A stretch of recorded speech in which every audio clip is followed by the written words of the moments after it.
So it's my pleasure to introduce someone who's been very, very important in all of this. This really initially was his brainchild in one of his State of the Borough addresses, our Borough President, Ruben Diaz, Jr.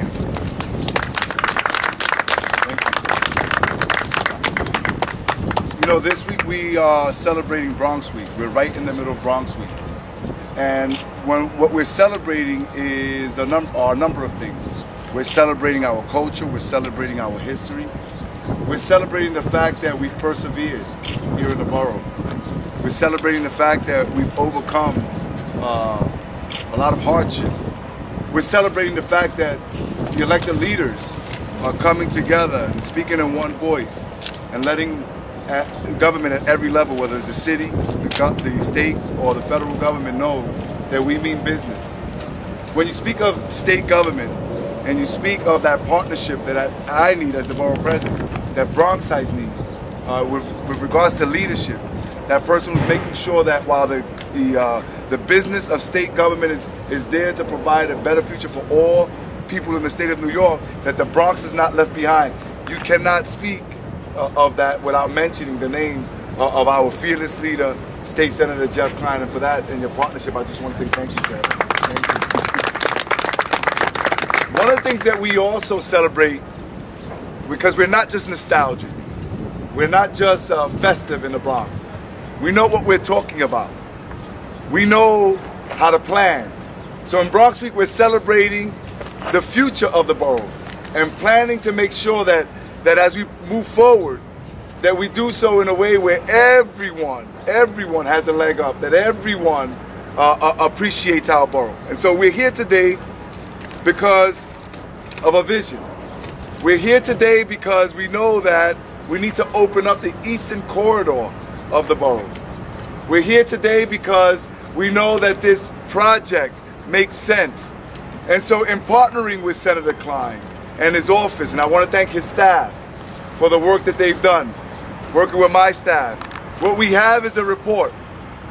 This report shows that this project, or these 4 Metro North stations, simply put, they make sense. They make sense because they will increase property value. They make sense because of job creation. They make sense because they will help to protect the environment where people will leave their cars home. They make sense because now we can have folks look for employment opportunities, not just in Manhattan, but up in Connecticut.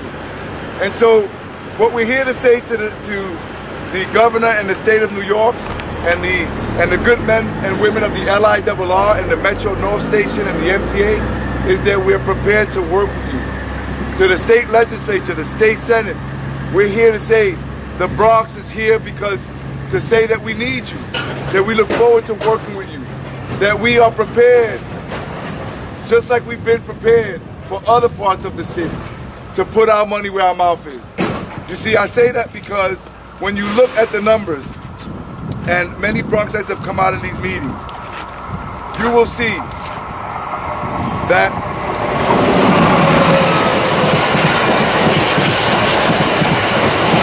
it is a shame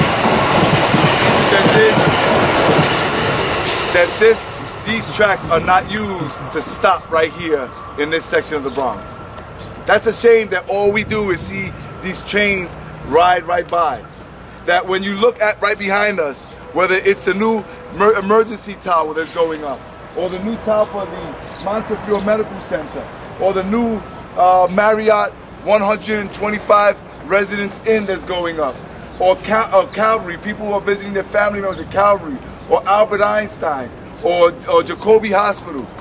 We deserve one of those stops to be here. These are men and women who want to be able to get back and to and from work in a timely fashion. And I'll just leave you with this. We have done our part as Bronxites. When you speak of the Grand Central Terminal, $1.24 billion.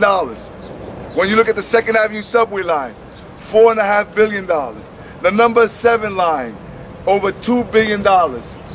That's done with taxpayer dollars. Taxpayer dollars that we in the Bronx also pay into. And so all we asking is for our tax dollars to benefit Bronxites as well. And these 4 Metro North stations it would just be a fraction of a cost to the taxpayers. We need to have this happen in the next 5-year capital plan. And so we're willing to work with everybody. Brevemente en el español, le quiero dar la gracia, quiero reconocer el liderazgo de un gran líder en el Senado estatal, el senador Jeff Klein, que ha sido una pareja conmigo y con todos los oficiales electos del condado del Bronx para mejorar el futuro. Cuando estamos celebrando la Semana del Condado, no solamente estamos celebrando nuestra historia y cultura, sino planificando hacia adelante para generaciones en el futuro de este condado. Le estamos pidiendo al gobernador, le estamos pidiendo al Senado que trabaje con nosotros, que no es justo que nuestros dinero de impuestos solamente se están usando en otros condados, que nosotros necesitamos invertir en nuestro condado también, que lo que estamos pidiendo para estas 4 estaciones de tren, que no se necesitan nuevas pistas, sino solamente las estaciones de tren, que es un porcentaje del dinero que nosotros estamos invirtiendo en otros proyectos en Manhattan y en Queens y en otros condados. No queremos pelear con nadie, sino queremos trabajar con el Senado, los senadores de Long Island, los senadores del Upstate New York. Entonces yo como presidente del condado del Bronx me siento sumamente orgulloso de tener todos estos empresarios, todas estas instituciones y también una pareja como Jeff Klein aquí con nosotros. Thank you.